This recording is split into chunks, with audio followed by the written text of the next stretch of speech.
We had a Milwaukee Bucks head coach Jason Kidd fired. Oh yeah.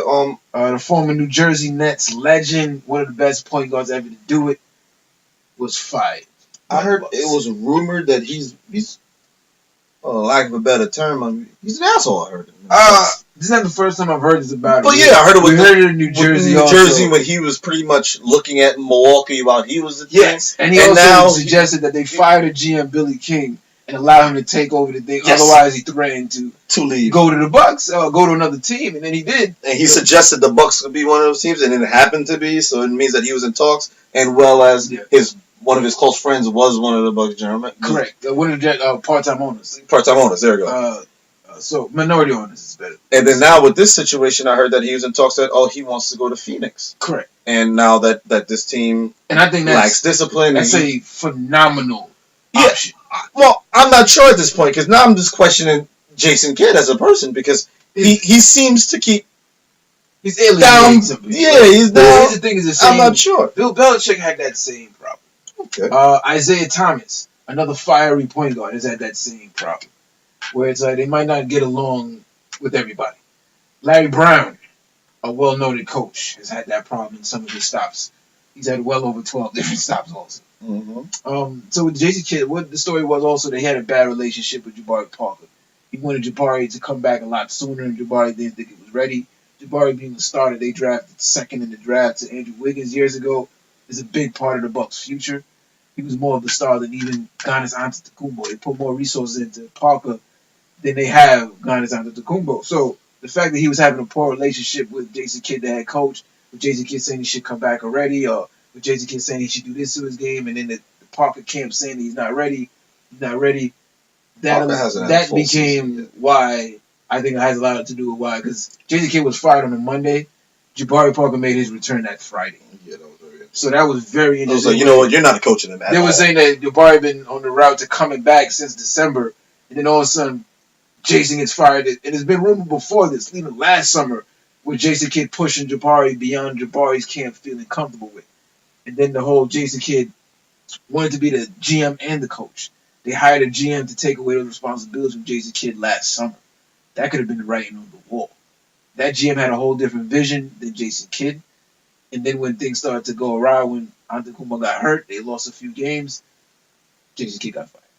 And Jabari came back, and they've been actually 7-2 since Jason Kidd got fired. So this backup coach, this assistant has done a great job. Jabari coming back. They played good basketball. They've been a little decent. They look like they're still going to be worse than last year. I don't think they're going to have that better of an impact. I think they'll get better because they got Bledsoe now. They needed the point guard last year, and now that Jabari's back, I think with them now being back and healthy, he'll be able to slowly come back. Sometimes look at and Antetokounmpo's a superstar. It's not even he's a top 5 player right now. Yeah, no, I like it, but I just feel like that team is missing something else. I don't know. But they're missing a head coach. No, I said that wrong. They're missing an identity. Maybe that's you don't know what they are. It's like it just almost looks. Are they a running gun team? Are they a defensive team? They don't have an identity. It's just they don't embody their superstars. They almost kind of look like I compare them to like a little more advanced they are, but the Timberwolves. Yes, same thing. It's a lot of talent there. Missing identity Because you see them. The Timberwolves, they have that. They fall. Once they got Jimmy Butler, they were able to get that identity. But they still seem a little shaky to me in this. Because it's like when it goes down to the fourth, they kind of lose it. They're still young. They haven't learned how to win yet. I think that's what the season's about. But I think they finally got the I think by next year they might have that better. I hope that they do pick up Derrick Rose soon. I like that with him coming back. They're the backup team. But to the Jason Kidd, I think it was a bad firing up. But I don't know what's going on behind closed doors. I'm only saying from the outside looking in, I think Jason Kidd did a great job developing Antetokounmpo. When he got drafted, nobody projected him to be this great. And as soon as Kidd came in, he made him a point guard and put the ball in Antetokounmpo's hands. And we've seen he clearly developed very well under Jason Kidd's tutelage. Because Antetokounmpo was just a dunker and a blocker.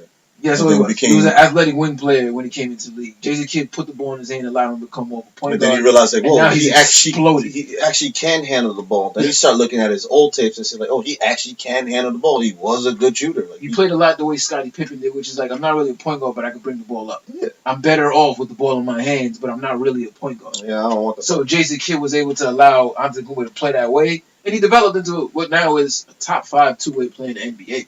And that's Jason Kidd. You got to give him his kudos. But sometimes, almost with Mark Jackson and the Splash Brothers, you develop them to the point where they're stars, but somebody else needs to take them to the next level to get them to where they're winning players. Yeah, you got them to where you got them to that level. To where but they now need someone potential. needs to. But for winning basketball, somebody else has to have a fresh look on how to make them winners and not maximize. And I think also Kidd is probably not ready to be that he's not. He's still young in his coaching career to be that person that he can actually lift up a team into that championship level. Like, I'm not saying because Steve Kerr had a better of a chance with a better, more established team, but him with a working team, he could probably work a team. He could be like a.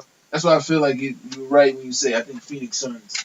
They fired the Earl Watson. I think they need more of a coach that demands a powerful coach, a big name coach. And then also they have very good young talent, but they're all directionless. Yeah, because you have Chris, Booker, Warren, Jackson, Wynn, it's just numerous Warren, players. and they just brought in Alfred Payton, who's playing so well over there. And who's that big guy, the big son? Len. That's the one. You just said Chandler. But you look at the team. Yeah. I think that's why I said like with Kidd going there with the Suns, I think it'd be perfect because I don't think anything he does will really piss anybody off as long as it turns around. I think he's the right plays though. Booker's a very feisty kid. Payton is a feisty kid. I don't even think it's injuries. I don't think there's no talent there. No, I'm just saying Booker every single time he's injured. Yeah, that's right. Freaking hurt. So, but I think, I think it was a great trade by their GM to bring in Payton for just a second round. This is a lottery pick point guard. Super Alfred Payton. I don't even know how you got this so easy. And I think I gotta look at Orlando and say, what is going on? Yeah, I looked at. They got Hazonia over there. I didn't pick up his option, so he'll be a free agent in Hazonia. You've been saying for a while. I've been watching him. This man has just been. He's finally getting bombing. He's just been burning like this. Just finally getting minutes. Bang. They called him the J.R. Smith of the draft coming out of the draft. The kid can dunk and he can shoot threes. That has never went nowhere. Now that he's getting minutes, he's 6'8". Who's gonna block his shot? But I just don't get it because they looked at really. You saw what that team had with Aaron Gordon, and then they drafted Aaron Gordon, who plays the same position. So then it's like you get rid of your point guard. You bring in Jonathan Simmons, plays the same position as Fournier. Then you had Terrence Ross on that same team that plays the same. But you have no replacement point guard. Who's really a point guard, but yet you're saying that because he's not a scorer. He was a defensive star in college. But now you're saying that his numbers don't look good. Well, he's a defensive star. He's the type of person when he grows up, he will be probably someone of the top 3 in the league in steals. All right, that's what he will be known for. He reminds me of almost like a Rondo in a sense. Yes, he can. That's what he's good at. He'll probably be second leading in the team in rebounds. And he had a triple double of it. He'll have assists. Yeah. That'll surpass 10 or 15 because he's gonna get you the ball. Yeah. And the scoring, if you don't get a triple double, it's gonna be 10 points. That's fine. How many points did he contribute with 16 assists, though? He had 29 the other night, too. So he can score, too. They're not... And there's one thing he came to the league that said he struggled at was his shooting. He's shooting the ball over 30% this year. This is my thing is... He's improving. Shooting is something that you can easily work on. Yeah. Everything else is already embedded in him. That's already easy defense, you can't teach that. He has amazing hands. And he has great vision. He's a strong, big guard, 6'4". He's stopping steals. The Knicks GM, Scott Perry, who drafted him, and actually was trying to trade for him at the deadline. But when Orlando wanted Ntilikina back, that's when the Knicks decided to go a different direction. And eventually was able to pull off the Moutier deal. But to that point, Scott Perry drafted Payton a defensive guard. But back to the Jason Kidd thing, I think Jason Kidd would be a great candidate in the offseason. If the Knicks do fire Hornacek, Jason Kidd is an option, I believe. So I think he'll actually land on his feet. The Knicks are just gonna sell fire.